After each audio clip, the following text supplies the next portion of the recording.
So Kylee and myself, Melani, had a really, really good time chatting about TIFF when it went down about a week ago. We talked every day. You came in the studio with me, and you were out there. You were tiffing it up. You were getting tiffed every night. Yeah.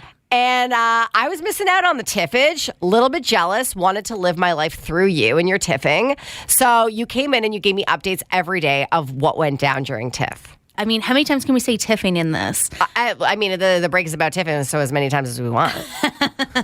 Yeah, so it was a lot. It feels like it was forever ago. Yeah, now thinking about it, but It was a lot of fun, and there were so many celebrities, as there always is with TIFF. Yes, and we got a lot of great content. You were on the carpet, the red carpet, pretty much nightly. Yeah. Talking to all of the stars. And just a little behind the scenes tidbit for you is that when you are like a media outlet and you're covering TIFF, it's a lottery system to get the red carpet. So you have to apply every morning for certain carpets, and you don't know until about noon if you got that carpet or not for that night. So every day we had to be up at 9 a.m. to open the portal and apply for the carpets that we want, and then fingers crossed the next 3 hours, we get the notification that we are approved for it. So every day it was like, please, please, please let me, and we got some pretty big carpets, I must say. You definitely got some big carpets. You did not disappoint. So why don't we start off by recapping all of the big stars that you got on the carpet? Yeah. And you know what? I think we should start with Hugh Jackman. TIFF Correspondent Kylee Wynn in studio with me. Kylee, last we left off yesterday, you were going to see the movie The Good Nurse with Eddie Redmayne and Jessica Chastain. How was it? It was so good. The cast showed up afterwards. So that's the great thing about sometimes when the cast sticks around during TIFF is that they show up after other screenings of their film. And so they came out and they did a Q&A. It highlights something you don't think about what's happening in the medical community and will make you second guess next time you get a nurse. Moving on to last night, I don't know if anybody has been on our social media in the past 12 hours, but we have a really good clip and video of Hugh Jackman. Thanks to Kylee. Explain. Yeah, so last night Hugh Jackman was at the Roy Thompson Hall for the premiere of The Sun. And, usually these red carpets with the big stars, you're only allowed to ask one question. Yeah, you have to really think of something good. And it's hard-hitting journalism over here at Indie 88. So, of course, my question when the PR person's coming around and says, you only have one question for Hugh. And I said, don't worry, I got it. Wait, should we say what he said? Yeah, let's play it. Let's play it. Run the clip. And since you're in Canada, Hugh, do you have a message for Ryan Reynolds? Yeah, I'm so glad he's not here. I mean, sorry. Is that mean-spirited? No, it's thrilling because he takes up a lot of air in the room. Have you noticed that? That's perfect. That was a good question. Yeah. I mean, he enjoyed it. He played along with it, and you could see the full video on our Instagram or TikTok, Twitter, all of the platforms. So, and you can see his little eyebrow raise. Yeah. He was very nice and very warm and welcoming. And, right before we recorded that, I dropped my phone on the red carpet and he picked it up and gave it to me. You dropped your phone on the red carpet. Yes, my hands are small. My phone is too big. He picked it up for you and handed it to you. A true gentleman. Okay, so tonight you are going to meet my twin. Yes. Zac Efron. Yes. And this is because people have told me my whole life that I look like Zac Efron. I don't know how to take it, but you have to go with a picture of me and ask him if it could be his long-lost sister. Yes, I will. Does he know Melanie from Indie 88? He doesn't know me yet, but I think that he's going to have a look at that picture and be like, who is this person? I need to meet her. And it's going to be like The Parent Trap, but like with boy-girl twins. Well, my question for him then, because we could only ask one question is it like looking in the mirror? Yes, that's perfect. And don't tell him that I said that I want to make a baby with him because if we're siblings, that's not going to work. That's a little too Game of Thrones for us. Okay, so was that probably your highlight, the Hugh Jackman one? Because you guys had like a real interaction and you made him laugh and you got him to like be fun with you. Yeah, and it was a lot of fun because when we post it, they do this thing on the red carpet where you have to scrum. And so basically sometimes Okay, sorry. You still have to scrum. Okay, go on. I'm sorry. I know, it's a weird word. What can I say? I didn't come up with it. But you have to, basically, they put you in groups of media outlets and you're only allowed one question. Mm-hmm. And we got to scrum with a little website called Blocktio. Mm-hmm. And I said, do you guys have your question? They said, yeah. And I said, okay, I have my question. And my question was the one that we just heard, right? Yeah. Asking about his feud with Ryan Reynolds. Yes. And both outlets, us and Blocktio, posted it. Yes. And I was getting tagged in both videos, being like, is this you? And because I guess people recognized my laugh. And your hand. And my hand. Yeah. Make sure my nails were done. Yeah, good call doing that, by the way. Yeah. Like, you didn't do any bite. Like, I bite my nails, so I'm disgusting always. Like, I don't want anyone looking at my hands. So good for you doing that. Yeah, and I tried to wear leopard every single day to be stand out on the when the celebrities walk down. You know, a little Carol Baskin vibe. Yes. Yes. That could have been part of a question that you had for somebody. Favorite Tiger King episode or character? Go. I mean, isn't it obvious? Yeah. No, you're asking them. They're like, listen, Carol Baskin, easy. So let's move on to some Harry Styles because even though Hugh Jackman was your best red carpet encounter, Harry Styles holds a special place in your heart that nobody can come close to. That's right? Correct. Okay. And so that morning, obviously, we did not get the red carpet in the lottery system, but we said, we're still going to go down. We're going to go in with the fans and there will still be good content. Mm-hmm. Yes, we saw crying. Yes, he came out and signed fans and took photos and girls were, losing their minds, falling to the ground, shaking uncontrollably. There were some great signs in the crowd, people making like a Harry Styles face with like a little policeman hat on it. Oh my because God. It's for the premiere of My Policeman, yes. which is the other movie that people are not talking about versus the one that people are talking about. And yeah, I saw My Policeman as well. It's a beautiful film. We talked about that as well. Yes. So. Why don't we play that right now? Let's roll that clip. The reviews are saying kind of like he should not do acting. But your review is the only one that I care about.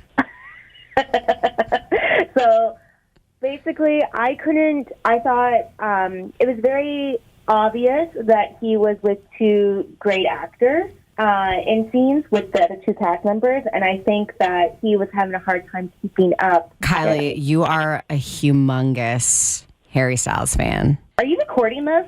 No, God, no. This is just between you and I. This is just you and me. It's just you and me. I know you love Harry Styles. Does it hurt your heart a little bit to admit that he is not a good actor? No, because I loved Justin Timberlake, and I don't think he's a good actor. See My Policeman for the sake of supporting the LGBTQ plus community and a story that should be told about what it was like to be gay in the 60s in the UK, because it was illegal. So I think that is still important to be told. Totally. Now, I have to ask you, how long did you wait to see him?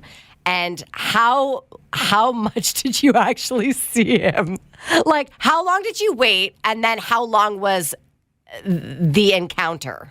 We probably waited with the crowd for about an hour, and there was a lot of people off the street that were just walking by and just decided to line up because there were so many people lining up and people being like, who are you guys waiting for? What's going on? And I think that's a lot of people that just walk around in that area during TIFF. You never know who you're going to see, and that's a great example of it. So an hour is not that long to wait around because mostly we're just scoping out the area of where the best places to stand is. And so we did that, and he came out for probably 10 minutes. So he came straight to the crowd, signed stuff, went down the whole line of King Street in front of Princess of Wales, and then came back up. And then walked the red carpet and did photos with the rest of the cast. And then he made his way into the theater. And, maybe we did some more extra detective work. So then we walked around the back of Princess of Wales. And we knew that he wasn't going to stay for the movie.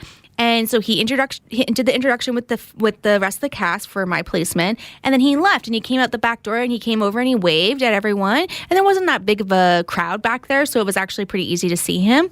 And you can see all those photos on our Instagram. Oh, yes, you can. Green on green on green on green. Mm-hmm. But you heard the story already about why he was wearing green. So we don't need to get into that. But when you know that the celebrities are about to come out, like after everybody's just been waiting and waiting and waiting, and it's like, this is it, they're coming. Like, what is that rush feeling? Because I can imagine you're like anxious, but you're excited and you don't know what to expect. And you're like, are they going to come my way? Are you going to get that question in?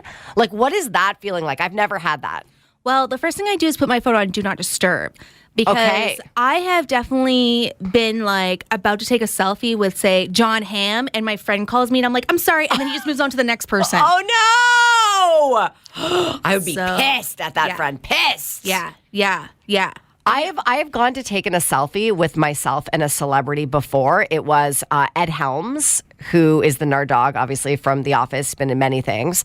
And when I went to go take the selfie with him, I like forgot how to use my camera, and like I didn't know what to do. And I was trying to open my phone, and I couldn't like swipe left. I couldn't do it. And like all of a sudden, you're like in this hurry. This person does not care. No. I Nope. care exponentially. Yep. It's like you forget how to do things. So that is a great call. Do not disturb. Go Yeah. on. And I will also say something I learned from some of the ladies outside that were waiting for Eddie Raymond and Jessica Chastain for the Good Nurse premiere. Yes. They put on their phone, so it's an iPhone thing, but I'm sure you can do it with the other type of smartphones. Mm-hmm. They were screen recording their phone, and then they would open up their camera. So then they get a video and a picture of them taking a selfie with a celebrity, and they did that with the cast of The Good Nurse. Wow, that is really smart. Yeah. Are you Yeah. going to do that next year? I mean, who says I haven't already done it? Oh, really? Okay. All right. You were on that too. You were just blaming it on other people. but I mean, you take some, you give some, you exchange notes, and those moments what did I say? I said I was staying outside for an hour for Harry Styles. Yeah, Yes. I got to know the people around me, chatting people up, learning, who was here for who and whatever. And you have a lot of time to chat with other people while you're waiting for the moment, Yeah, and it goes by very fast, and after it happens, everyone just looks at each other like, oh my God, that was amazing. So is it worth the hype? Like you feel like you're on that high after, even though it's fast, you wait and wait and wait, it happens. It's almost like, it's like nothing, and then everything, and then nothing again. Like you really are on like that high afterwards. You feel it's worth it. Yeah, like I think it's fun, and it's also like it was. This TIFF was very special because it hadn't been this much of a scale since the pandemic, Right. and so there was an extra excitement in the air, I would say, and it felt very normal, and it felt very like nostalgic. And Yes. before the pandemic, I actually worked for TIFF, so I knew a little bit of ins and outs of when to Okay. wait for certain stuff. Sometimes the celebrities stay around for the whole. Festival, or at least for a couple days after their big premiere, where you see them walking the red carpet, and they'll show up to the other screenings of their movie, which happened to us when we went to go see, I think it was the second day that The Good Nurse was playing, and we went and the stars showed up and did a Q&A afterwards. Yeah. So there's that's all part of the Hollywood. Yeah, it seems like, you're kind of hoping for things. They either don't, most of the time they don't happen. So when they do happen, you're just like, what? Yeah, I mean, looking back on it now, after some time between TIFF and now, I would say I don't look at it, I'm like, I can't believe I waited that long. I'm looking at it like, oh my God, that was so much fun. Yeah, good. So you don't feel like you waited around for nothing. It's worth the wait. It's worth the wait. It's worth the 100%. hype. Yeah, it's a great, fun time for anybody. So maybe next year I should cut off my hair. I won't put on any makeup, and I will go as Zac Efron. See how many people think that I am Zac Efron. Do you think that that'll work? Do you think this is something we can start? We can get it going? Well, I mean, I might be the wrong person to ask. Really? You don't think that I could be Zac Efron? I mean, I haven't had work done to my chin because I fell off my chair or whatever happened to him. What happened to him again? He slipped in his kitchen. Okay. And he knocked himself out, and he woke up, and his jaw was on the floor, literally detached from his face. And he even said, he was quoted in an interview recently saying, if he was going to get work done, do you think he would have do you think the outcome would look like how he looks now? Well, I mean, he has perfectly plump lips, a perfect jaw, and a perfect nose, and his cheekbones are out of this world. He looks like David Hasselhoff. He looks like he wants to be the new David Hasselhoff, which is fine if that's the route he wants to go. I'm just saying that I've been told my whole life that I look like him in girl version, so maybe next year I can try to be him. Somehow. Maybe start on the ab workout now for next year. You know what, Kylee? Okay, fine. I will. I'll get that going ASAP. Okay, best TIFF moment, hands down. We're going to end on a high note. Best TIFF moment. Oh, well, let me tell you, as a huge fan of the show Succession, which I think is hands down the best show on TV right now, if you're not already watching it, Brian Cox telling me to F off. It's just, I might make it my ringtone. Okay. I would love to hear that. And yes, you absolutely should. We're going to play the clip right now and we're going to end on that because it is the greatest of all of the tiffage that you did. At Indy 88, we're huge fans of Succession. Would it be okay to tell us to F off? Yeah, I can tell you f*** off anytime you like. And, I wish you would. But there you go. That's one of the things one has to put up with. People who hang around who will not f*** off when they're told to f*** off. And I'm telling you to f*** off. And you're still here shoving that f***ing thing in my f***ing mouth. And I can't tell you to f*** off. She's just ignoring me. So that's the way it goes. Great tiffing, Kylee. Great tiffing. Thank you. Thank you. He really told you to F off. Yeah, he went off. Also, I will note as well, you asked him what he learned about himself. Yep. While filming this, and I loved his answer to that. He says something along the lines of nobody knows who they are. Yeah. Nobody knows who they are. We're all dumb. And I just loved it. I thought it was really good. It was really enlightening. Yeah, and I will say, even after we were all done the red carpet and packing up, and he came back over and he was still going off on us, and he was like, this woman, I told her to F off and she's still here. And that was my very bad impression of Brian Cox, who has a Scottish accent, which I do not have. So. No. I have not yet seen Succession, but now because of all of this, I'm going to start watching it thanks and to they you. just cleaned up at the Emmys earlier in the week. I know. Hello, best show on TV right now. Okay, big statement. I'm on it. Yeah, you have my Crave login. I do.